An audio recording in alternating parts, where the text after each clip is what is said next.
On the news tonight, the Ondo State government has assured beneficiaries of its Orange Health scheme of qualitative and affordable healthcare as OSRC examines strengths and weaknesses. Presidency dismisses alleged increment of judicial and political office holders' salary. And from the foreign scene, United Nations delivers humanitarian aid to Sudan as fighting rages.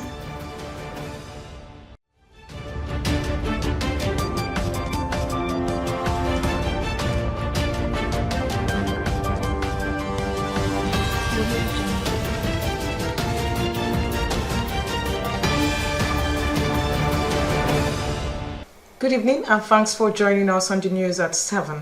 I am Jane Aina. 7 months into the implementation of the Orange Health Insurance Scheme, Oranges, in Ondo State, about 20% of the enrollees across the state are currently accessing the facility. OSRC's Omoriola Ubeji takes a look at the Oranges service at some hospitals in Akure, the Ondo State capital, and government's effort to ensure that beneficiaries access quality healthcare.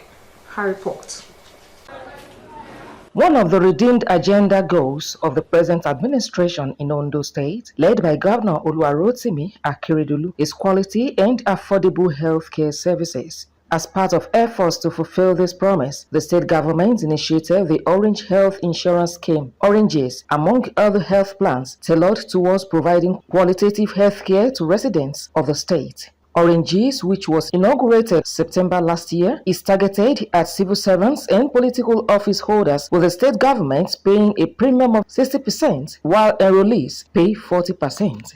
This service, which covers medical services, surgical and pediatric services, obstetrics and gynecology, dental and eye services, alongside some rehabilitation services, are rendered without extra charges from enrollees, except in rare cases. The services began operation in December 2022. 95,791 public servants are currently accessing this facility, with over 35,000 of them being principal officers, while the rest are dependents. 56 hospitals across the state were engaged for the program. 9 are private hospitals, others government-owned, including 2 comprehensive health centers in each of the 18 local government areas to serve rural dwellers. These facilities include University of Medical Teaching Hospital, Akure Annex, Nigerian Police Medical Service, Police Hospital, Akure, Skaye Hospital, and many others. So far, I can't say we have. Though it's actually a learning phase. Yeah, people are adapting to the scheme. We are also adjusting to provide care for them adequately. We have over 5,000 enrollees. So far, we have over 900 or more that has been coming ever since the scheme started. We don't charge for any of the services. Everything is free. So far, so good. The turnout from enrollees, and many of them didn't believe it can work. They just felt it's one of those means by which governments embezzle people's money, take monies from their salaries, and they don't see anything to show for it. Enquiries on insinuations that the service is acting contrary to its objectives made OSRC speak to some beneficiaries of the scheme. It's not up to 2 weeks now. My baby was on admission for 6 days. In fact, they really attend to me. Everything I need, they will give it to me. So for that 6 days, everything is okay. And they take care of my baby very well, to my own standard. No, they don't collect anything. They don't wrote anything from to go and buy a drug outside. No, they just give me. They don't give me the. They go and collect coach to go to pharmacy. Then they give me the drugs free. Last month when I had malaria, so I do came here and they always to take care of me. Even yesterday, I also brought my daughter here for treatment when she has malaria from school. Mr. Victor Amoko is the chairman, Nigeria Labour Congress Ondo State Chapter, and he hailed the Oranges initiative, encouraged public servants to notify the union of any contract breach. Since we have came, they should not look at it as if we are going back. Let all of us put our hands on deck to improve on it. So if you have shortcomings, let us know. Tell us the actual fact. Don't miss words, because some people, they usually gain saying, I got there. Of course. I regretted going there. No. That's not the you. There is room for improvements. Director General, Ondo State Health Contributory Scheme, Dr. Abiodun Oyeneyi maintained that all health service point activities are being monitored by the agency to ensure enrollees are well attended to. We started, some people will say, no, you need to pay 10%. So we communicated with the hospitals that our own enrollees, we've trained them and we've taught them. They don't make any payment for covered services. If the services are covered, of course, not all services are covered. But our services are very robust, and you don't pay a dime for covers. You don't even pay for card. Everything is already paid for. So we just encourage people to be patient. We are ensuring now to make sure that we have drop-down banners in all the facilities to detail out what you are entitled to. Even if you can't remember, you can see it in front of you at the front desk there. We also encourage our TPAs to have stickers of customer care lines, that if people get to the hospital and they have a challenge, they can call those numbers and they can attend to them. They assured enrollees that the agency is working in collaboration with drug management agencies to ensure that medications are available in all the facilities. Omoriola Humbiji, Osrc News. President Bola Tinubu has not approved salary review for elected politicians and judicial officers.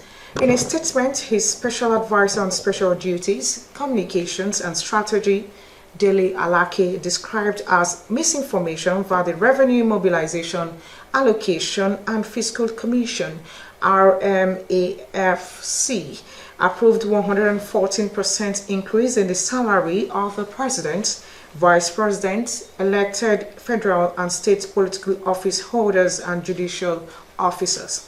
Dele Alake added that no such proposal has been brought before the President for consideration.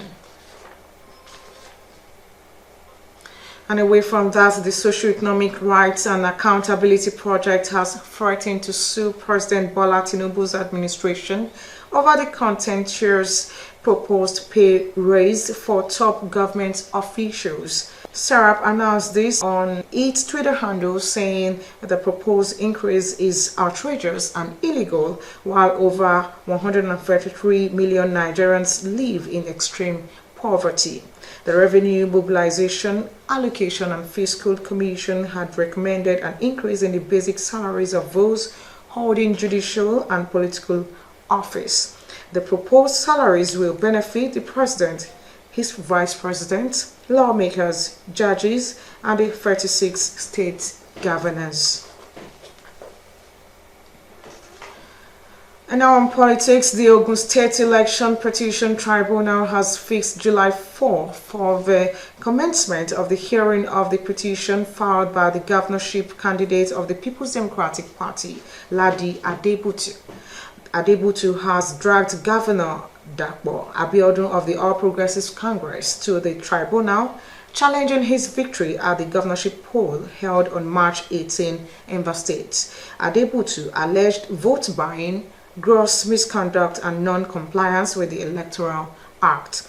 At the pre-hearing section today, the tribunal said July 4 would be used for the hearing proper, and the calling of witnesses would start on July 5, 2023. The tribunal also said all documents and papers that were not objected to by either the petitioners or the respondents would be tendered. The tribunal had earlier dismissed an application by Adebutu, alleging that Abiodun engaged in vote buying during the election. A digital forensic analyst and witness of the People's Democratic Party and its presidential candidate, Mr. Hitler Mwala, has told the Presidential Election Petition Court that results on all the 110 BVAS machines he inspected were deleted. Mr. Nwala, a subpoenaed witness, said this while giving evidence as an expert witness for the petitioners in their petition challenging the outcome of the February 25 presidential election. Led in evidence by the lead counsel to the PDP, Mr. Chris Uche, the witness said that the machines inspected were only votes from the Federal Capital Territory, FCT. He also told the court that he didn't know at what point the results were deleted on the machines. After the witness was discharged, the petitioners went further to tender forms EC8A series from 20 local government areas of Ogun, 17 local government areas of Ondo, 27 local government areas of Jigawa, and 20 local government areas of Rivers. Justice Haruna Samani subsequently adjourned the hearing of the petition until tomorrow, June 23. Still talking politics, a federal high court in Abuja has restored Mr. Mahdi Gusau as the deputy governor of Zamfara state following his impeachment by the state's House of Assembly in spite of a subsisting court order. Justice Inyang Eko in the judgment also set aside all the steps and actions taken by the House of Assembly, former governor Bello Matawale, and the state's chief judge in the purported impeachment of Gusau during the pendency of the suit in court. Justice Eko, who held over the act of the then Assembly Speaker, ex-governor, chief judge, and indeed others, was an aberration and cannot be allowed to stand, described it as null and void and of no effect whatsoever. Matawale, the Free State Senators, members of House of Representatives, and that of House of Assembly had all defected from the People's Democratic Party (PDP) to All Progressives Congress (APC) on June 29, 2021. The Federal High Court had on July 19, 2021, restrained the House of Assembly from proceeding with its planned impeachment of Gusau as deputy governor. The court gave the order following an ex parte application brought by the PDP's lawyer, Ogu Onoja, in which he canvassed that the House of Assembly, Matawale, and others were planning to impeach Gusau, who refused to defect to APC. Despite the order of the court, Gusau was impeached by the House of Assembly after receiving the report of the investigative panel constituted by the Chief Judge, Kulu Aliyu. Air Vice Marshal Hassan Abubakar has assumed office as the Nigerian Chief of Air Staff. His assumption comes after the President, Bola Tinubu, on Monday announced the retirement and replacement of all service chiefs. Abubakar is the 22nd Chief of Air Staff. Speaking at the handing over of and taking over ceremony, the former CAS Air Marshal Oludayo Amowo said despite the challenges, his tenure recorded many successes. He urged his successor to ensure the service attained a greater height under his watch. Meanwhile, the Nigerian Navy says former Chief of Naval Staff, retired Vice Admiral Awal Gambo, will hand over to his successor, Rear Admiral Ikechukwu Ogala, at a public ceremony tomorrow, June 23. Naval Director of Information, Ayo Vaughan, in a statement said the program of events leading to the formal handing and taking over ceremony has kicked off to culminate at a public ceremony tomorrow in line with age-long naval tradition. The naval spokesman debunked reports that Gambo allegedly refused to hand over to Ogala after President Bola Tinubu retired all service chiefs on Monday and appointed new ones, including Ogala. He advised members of the public to discountenance the publication and describe the information as a figment of reporters' imagination. And away from that, the Nigerian Labour Congress (NLC) has asked the federal government to shelve plans aimed at increasing electricity tariffs in the country. In a statement by its president, Comrade Joe Ajaero, the NLC said they plan to increase electricity tariff by 40% come July 1st is both insensitive and callous and reflects an organized indifference to the well-being of consumers, especially the poor ones. According to the NLC, the market economies which the market fundamentalists seek to emulate have in place socioeconomic safeguards which Nigeria does not have, and in light of this, the proposed tariff hike should be shelved for the collective safety of Nigerians. You're watching the news at 7. We'll take a quick break. When we return, we'll serve you more stories. Please stay with us.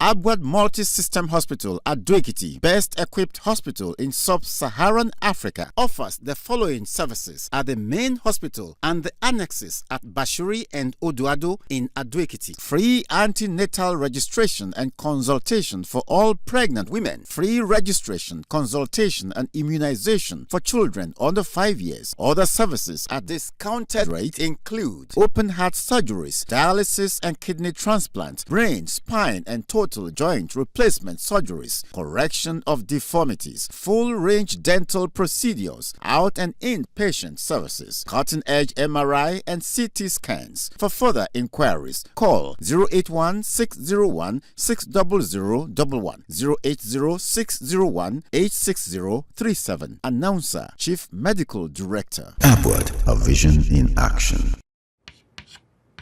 Who wants to tell me the answer? Good. This way. I give my soul. You get my time and dedication. Hey, stop that. You know, get waiting for life. Where I know fit to. Cause all the dream where we don't dream must to come true. It must to show for you. Cause it's sure for me. Together we will ride against the mountains away. So make you dare with me. Cause I dare for you. Together we will ride against the mountains away.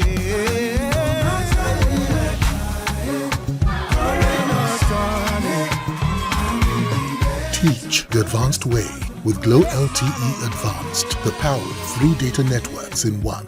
Get a Glow SIM or dial *301#. I am happy to be here. I'm blessed to be among. Happy to be here. I'm blessed to be among. To celebrate Ilea Salah in good health. Thank you, Allah, for keeping me alive. I am happy to be here. I'm blessed to be among. Happy to be here. I'm blessed to be among. To celebrate Ilea Salah in good health. Thank you, Allah, for keeping me alive. Down Nigeria, but that is Allah. I know homes and property. Sukema Kanyamisa. Modupete Muradu. Modupete Muradu. Alhamdulillah. Alhamdulillah. Modupete Muradu. Modupete Muradu. Alhamdulillah. Alhamdulillah. Imperolea. Modupete Muradu. Alhamdulillah. Agron Homes. Building cities, communities, and homes.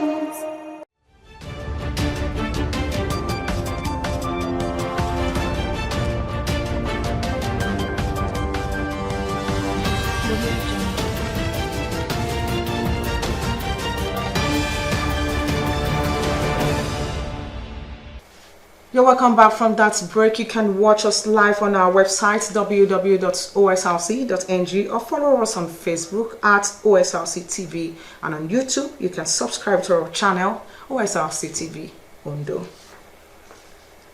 And now to the rest of the bulletin. Reactions have continued to trail the new law on uniformity for judicial officers in Nigeria, assented to by President Bola Tinubu. The law extends the retirement age of High Court judges and others from 65 to 70 years.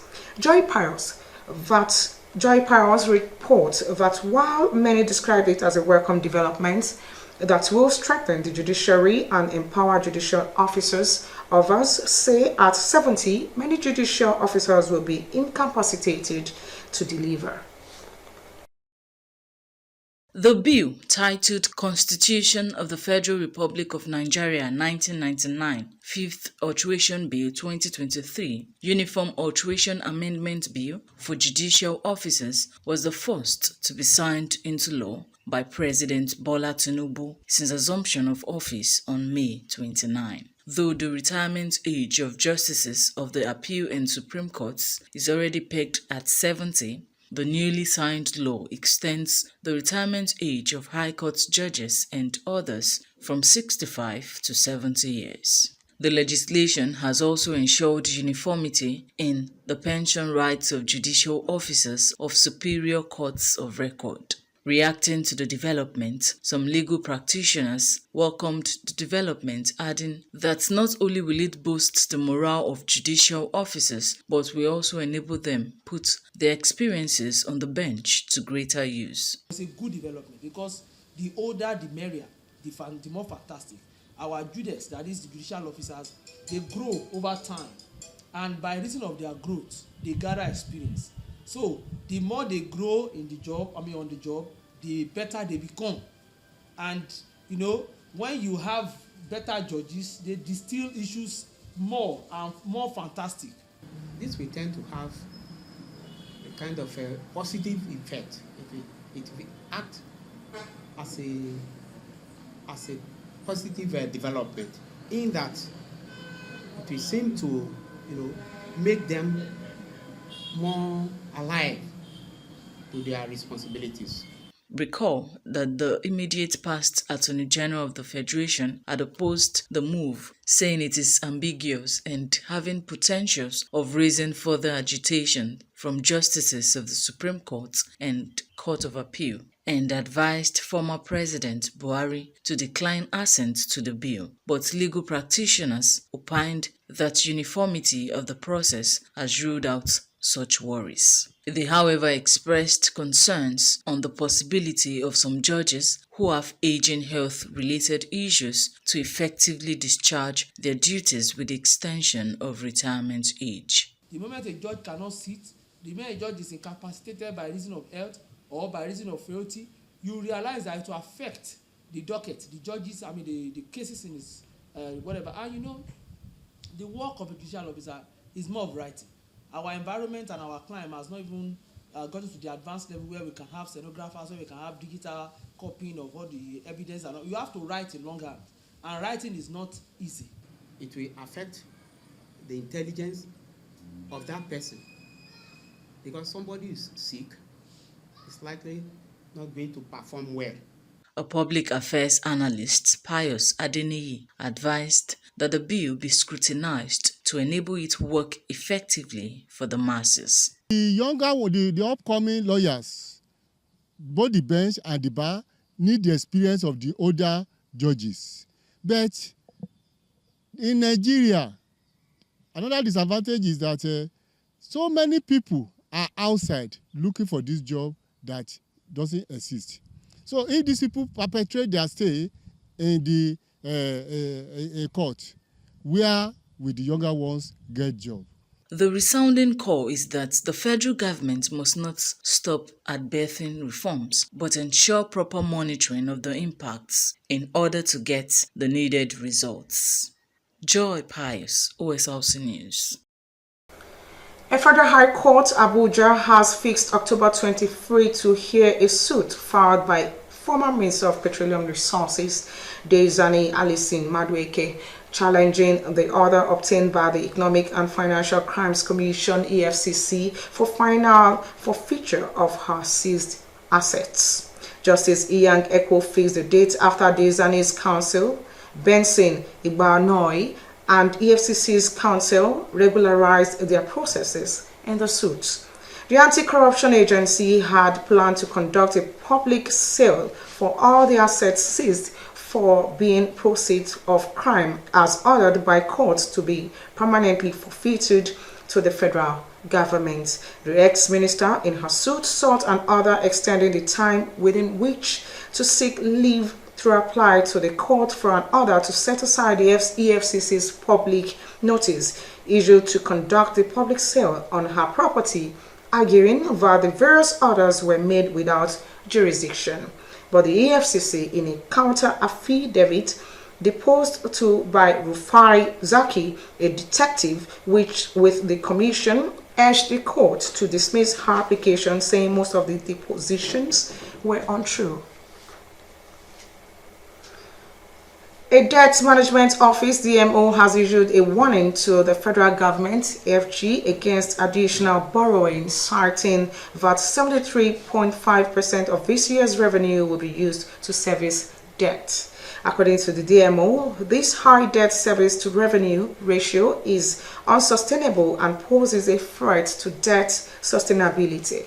The DMO recommended that the FG focus on increasing revenue generation to achieve a sustainable debt service to revenue ratio and suggested raising the projected FGN revenue from 10.49 trillion naira to about 15.5 trillion naira.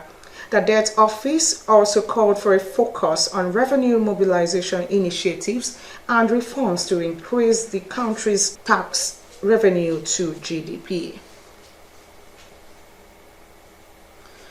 And on food security, the United Nations has donated $20 million to boost the humanitarian response to food security and nutrition challenges in the Northeast.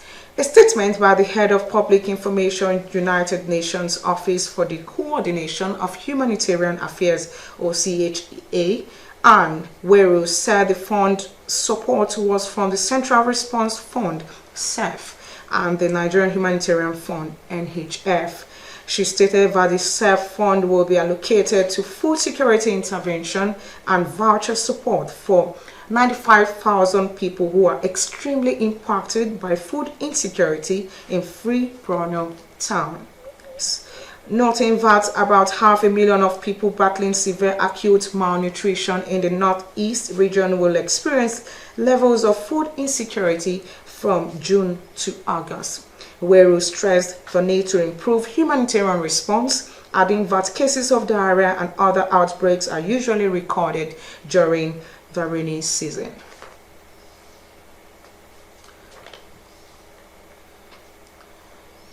President Bola Ahmed Tinubu in Paris, France, joined world leaders on the consensus for redesigning the global financial architecture, which will favor poverty reduction, debt restructuring or cancellation, and more consideration for vulnerable countries affected by climate change and COVID-19. The president, who arrived at the venue of the event for the opening ceremony of the high-level summit for new global financing pact, was received by the French Minister of Europe and Foreign Affairs, Catherine Colonna. Welcoming the world leaders to Paris, French President Emmanuel Macron said the summit will focus on drawing up a new financial order that will scale up finances and support developing countries for energy transition, poverty reduction, while respecting the sovereignty of each nation. The French president noted that African countries had been at the receiving end of the major global challenges with debt hangovers that hamper growth and development. On behalf of the African countries, the President of Niger Republic, Mohamed Bazoum, said the new pact must be urgent and essential to Africa, and the framework should be just and robust in reflecting the reality of developing countries as partners. President Tinubu will tomorrow participate at the summit, which will unveil a new global financing pact and mechanism for implementation. And on the foreign scene, high unemployment and even higher rates of inflation are just some of the concerns for voters in Zimbabwe. They are getting ready for a general election in August, and so are the election candidates who have been to court to file their papers. This process is so peaceful. This is what we want. We should continue now, during the process of campaigning, during the elections, post-election. This is the peace we want as a mature democracy. The next hurdle is the issue of the voters' roll and the issue of making sure that all those who registered and participated in 2018 or post-2018 as registered voters, their names have to be reflected. The information we have so far is that most of the names are missing, and would want to understand why. And now to run the news at 7, we'll take a quick look at the major stories. The Director General of the Ondo State Health Contributory Scheme has assured beneficiaries of quality health care services at all designated hospitals. The assurance follows alleged breach of contract by some of the engaged facilities. We mentioned to you the presidency has denied reports that President Bola Tinubu has approved an upward salary review for elected politicians and judicial officers.